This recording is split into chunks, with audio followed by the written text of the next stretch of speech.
I'm Dr. Jill Johnson. I've spent my entire career in education. I started in the classroom, then trained teachers, and most recently served as a high school administrator. Now I help highlight the stories, struggles, and successes in educating the next generation of content creators. Welcome to CGTV.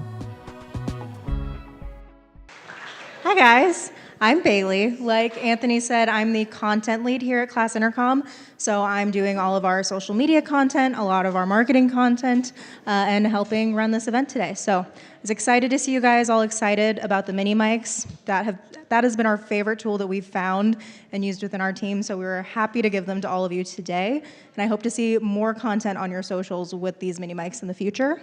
But today, we're going to be talking about iPhone photo and video tips because this is one of the most powerful tools that you have in your arsenal. A lot has changed in recent years. You no longer need to have a high-quality, expensive camera to create great content, which I'm sure you all know. Your phone is a very powerful tool, so you should not underestimate it. And today, we're going to teach you how to use it a little bit more strategically so that you can get some really high quality content from your phone. Now, some of you might be thinking, but what if I don't have an iPhone? Which, I apologize, I'm an iPhone user. A lot of our team is iPhone users, so this is just what we know. But a lot of what I'm gonna share today, you have similar settings on an Android phone or a Google phone or anything like that. And then some of what I'm talking about is just principles. And that's gonna apply no matter what phone or camera you're using. Another thing I wanted to touch on is, like Senator Jana Hughes said, schools are banning phones, which we don't necessarily disagree with. We want you guys to be learning and paying attention in class, but there are still ways to create content for your school, even if you can't have your phone during class. In Nebraska, we're pretty fortunate. It's just during those instructional times. Some of the other states, I know we've got some Texas schools on, they can't have it, period, during school at all. But there are still ways, even in those extremes, that you can be creating content for your school. So just want to point that out as well. Some of the iPhone camera settings is what we're going to dive into first. So these are going to be in your settings app. So I want everybody to pull out their phones right now, and we're going to go into the settings apps and figure out some of these settings to make it work just a little bit better.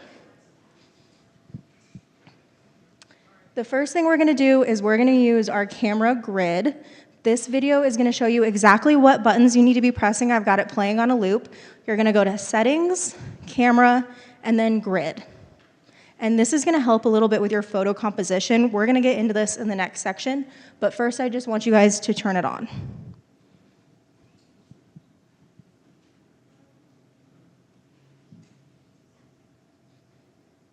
Everyone had a chance? Can I move on? Okay. The next thing that we're going to do is set the resolution and frame rate. So does anybody know what FPS means? Frames per second. So we all know that a video is a moving picture, so that's how many little pictures that your phone is taking when it takes a video. We want it to take more frames per second because then it's going to make the video a lot smoother, it's going to look more high quality, but we don't want it to be too much because the more little pictures we're getting, the bigger the file is going to be. So if we have a huge file, it's going to be hard to share, hard to airdrop, hard to get it on social, it's going to take longer to load. So 4K at 30 frames per second is going to be our sweet spot. So that's going to be where we're getting more frames per second, but not too much that it's making our phone really slow. So you're going to go Settings, Camera, Record Video, and choose 4K at 30 frames per second.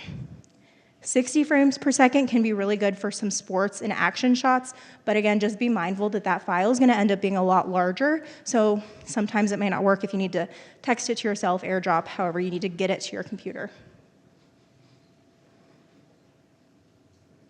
The next thing we're going to do is we're going to turn off HDR.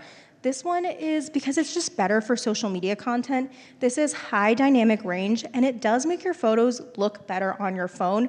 So this one can be a little bit confusing, but if you've seen some TikTok videos where they've got text on it and it looks like it's like glowing and it looks different than all of the other videos, that's because they have high dynamic range turned on, and the social media apps don't always like that. They don't always play nice with HDR, so when we're doing specifically for social media content, I usually turn it off.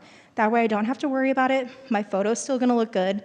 And while HDR might look good on your phone, it just doesn't always play well with social media. So sometimes it's better to turn it off just to be safe. And now we're gonna get into some of the principles of taking good photos. So if you do not have an iPhone, this is where everything is still going to apply to any mobile device that you're using. Now we turned on that grid, and this is what we're gonna use it for. We're gonna use it for the rule of thirds. So this is a principle in photography where you are going to align your subject at an intersection of the grid. And the reason we're gonna do that is it's just gonna make your photo look a little bit more dynamic. If we took a photo and posted it on social media and every picture had the subject just dead in the center, we wouldn't have anything for our eyes to look at. When we talk about stopping the scroll, this is one aspect that's gonna help with that, making your photo look a little bit unique, a little bit more dynamic, and the grid can help you position that on your mobile phone. You'll also be able to look better at the horizons. You can also set a level on your phone so that you're making sure that you're holding that straight on and not tilting it either way. Another important thing is that lighting is everything. These are some photos from last year's Content Gen workshop, and we love the lighting in here. There's such great natural light, but where it is in your photo is gonna affect how well it looks. The photo on the left here is with the light behind them. They're standing in front of those windows, and you can tell that we can't really see the subjects very well. It's dark, can't see their faces, there's a lot of shadows going on. But this photo on the right, he's facing the window. It's facing the other direction in the same spot, and he just looks so much better. You can see his face clearly, it's bright, and it looks great, and it's all about where the lighting is in the photo. So whenever possible, natural light is always great. If we can't have natural light, use some extra lighting, and make sure it's facing your subject, not behind them.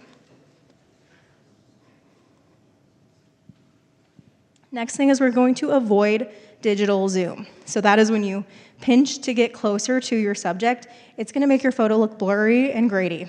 This is actually a picture of me feeding a cow, and it's this picture because I couldn't find a picture on my phone that was blurry and grainy like this because I know not to virtual zoom. This is a photo I took from my boyfriend's phone. I couldn't find an example for this.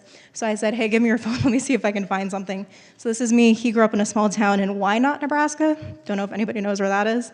I'm from Arizona, so I did not grow up in a small town, so feeding a baby cow was a luxury for me, and I had a lot of fun doing it. But I was also thinking to myself, I couldn't find a photo of it, a good photo for this example, but if my mom were here, I could have gone on her phone and found like 500 examples of this, because who has to tell their mom, Mom, don't zoom in on me because it's gonna make me look blurry. So same thing here. If we have somebody who's far away, we wanna get closer to them physically, or we wanna crop the photo later. That will still make it look blurry, but better than it was if we pinched and pinched just to get closer to them. We've gotten lots of questions about taking quality photos on an iPhone, so today we're sharing 7 tips for taking better iPhone photos. I didn't think that this was going to play the audio, make sure you have a clean lens before wanted to taking talk any about photos. thinking in clips. Next, Josh, turn are we on able the to mute that? 3-point grid for better photo composition.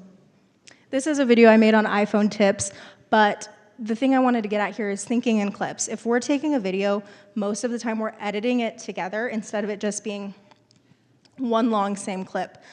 So when you're taking videos, you also want to think in clips. Again, making it more dynamic, stopping the scroll, capturing different shots so that you can edit it together and make it one compelling piece of video.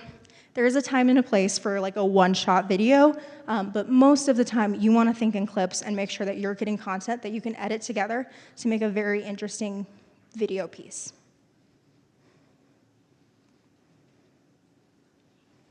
The next thing is to tap to focus. So that yellow box is gonna be where you are focusing in your photo. So you can actually tap it around to different places on your phone. If your subject's in the corner and it's not focusing on them, just move that yellow box and then it'll focus on their face no matter where you put the box. Next to it is that little sun icon. When you drag that sun up and down, it's gonna change the exposure level on your phone. So if you're in a really dark room and you're not being able to see your subject, move the sun up and it'll adjust your exposure up so that it brightens the photo a little bit. Same thing if it's too bright, move the sun down and it'll darken that exposure for you. And if you're taking multiple photos, you can lock it by dragging it, and that will lock the sun where it is. That was all of the quick tips I had for you guys. Does anybody have any questions? Alrighty then. Thank you guys.